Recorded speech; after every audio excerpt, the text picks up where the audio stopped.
323 BCE. Alexander the Great lies on his deathbed in Babylon, present-day Iraq. His generals filed past him for a final glimpse of their king. After all they've achieved, it's hard to believe that their seemingly invincible leader is dying. Alexander was surely the most famous person of ancient times. He was feared, he was powerful, and he could be brutal. But he was also highly educated and philosophical, and that's what made him such an interesting figure. Alexander the Great comes from the Greek kingdom of Macedonia, and during the 4th century BCE, he basically rules over all of the city-states in this area. The biggest arch-rival of the Macedonians is the Persian Empire. At this time, the Greek city-states are reeling from a violent attack from the Persians a few years earlier, and so Alexander is now out for revenge. His plan: to assemble the largest army Greece has ever seen and march straight into enemy territory. One thing that a lot of people might not realize is that Alexander, at least initially, is actually the underdog. Although he has a highly trained army, they are tiny in comparison to the Persian army. What Alexander has in his favor is that he's an expert at rallying troops from all across these Greek kingdoms. He's also someone who's a cunning military strategist. Alexander's army defeats Persia in 331 BCE, and he's just getting started. In 10 years, he conquers about 2 million square miles of territory. It is the greatest empire that had ever been seen at that time. But as Alexander conquers this vast territory, he changes. He becomes removed from his own soldiers. He begins to dress differently, wearing luxurious robes and the crown of a Persian king, and even begins to think of himself as a god. As Alexander is returning to the city of Babylon, right before entering the city, they see ravens fighting in the sky, and several of them drop dead right at his feet. Now, the actions of birds are often seen as an omen of future events, and having them fighting and dying is seen as a bad omen, which made him paranoid. He acquires a seer to have an animal sacrifice performed, and the goal is to find out from the insides of the animal what your fate will be.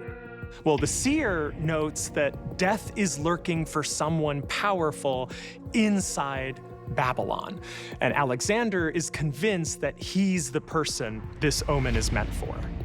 Once inside the city walls, Alexander seeks distraction from his growing fears. He finds it in alcohol. By the time they get to Babylon, the army, or at least what's left of it, are in a celebratory mood. And so we're talking about a lot of partying. Drinking fests going on for days, weeks even, and Alexander is fully immersed in this.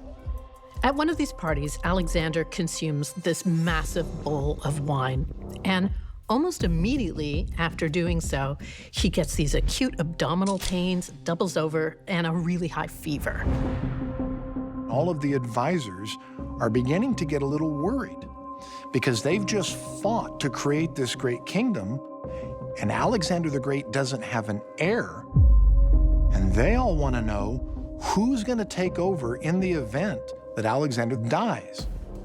They ask him over and over again, who is going to be your successor? And for the most part, he just refuses to answer them. Finally, with one small breath, he says, "To the strongest." Not long after, the great conqueror dies, without any official pronouncement of what did him in. If anyone could have seen Alexander's death coming, it might have been him. In fact, in his final years, he sees plots everywhere. And so if someone were to kill him, they would have to be within his very small circle of trusted confidants. Very few Macedonian kings died of old age in their beds. Most of them died with their boots on. And some of them died from assassination. So conspiracies against the king certainly weren't uncommon. The reality, though, is it's really hard to murder a king, especially one who's doing everything they can to protect themselves from precisely that outcome. Even Alexander's own trusted advisors were having trouble accessing him. There's really only one person who would be able to get that close to him. That's the person who shares his bedchamber.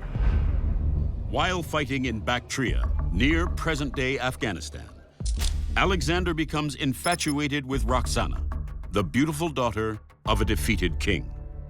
Scholars have debated about exactly what she means for Alexander, with many saying that, in fact, she was the love of his life.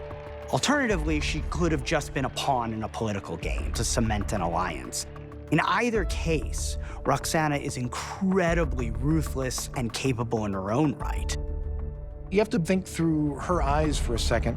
Alexander has just defeated her father and her family, and now he's literally taking her as his wife, so she doesn't necessarily like this arrangement.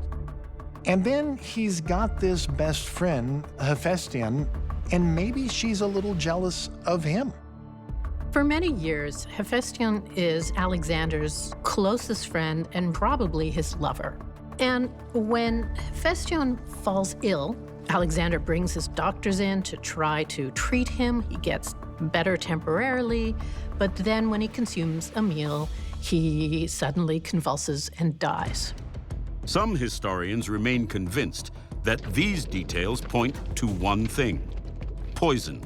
According to some scholars, there was only one person in Alexander's innermost circle who would have had the nerve to have actually executed someone like Hephaestion. That would have been Roxana. She has the know-how and the access. And so perhaps she poisoned his friend to secure her position. If she's willing to do that, then what's to stop her from poisoning Alexander?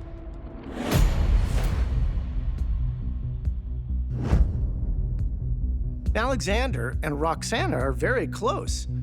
She travels with him everywhere. In fact, he takes her on his subsequent campaigning in Afghanistan and even into India. This is very unusual. This is not something Greeks and Macedonians do. Roxana poses another really important threat to the Macedonian throne, in that if she becomes pregnant, she will produce a half-Bactrian offspring, which could be a real legitimacy problem for those who want him to have a purely Macedonian heir. But after the war is won and Alexander and his wife march home, their special bond begins to fray. On his way home, Alexander visits the Persian kingdom in order to consolidate his territory. While there, he marries the daughter of the dead Persian king. Her name is Statira. Immediately, she becomes a threat to Roxana. Two women, both capable of producing male sons. One of them is going to have her son succeed, not both.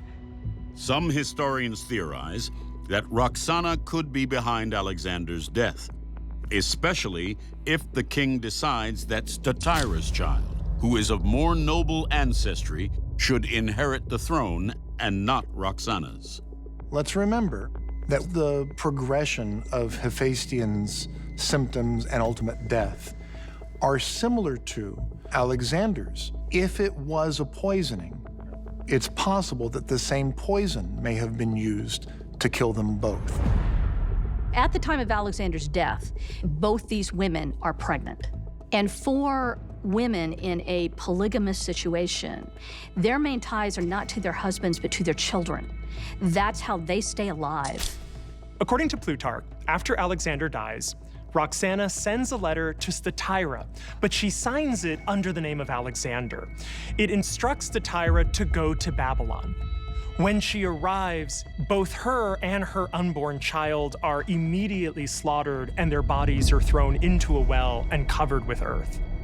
It's an epic tale of jealousy and betrayal.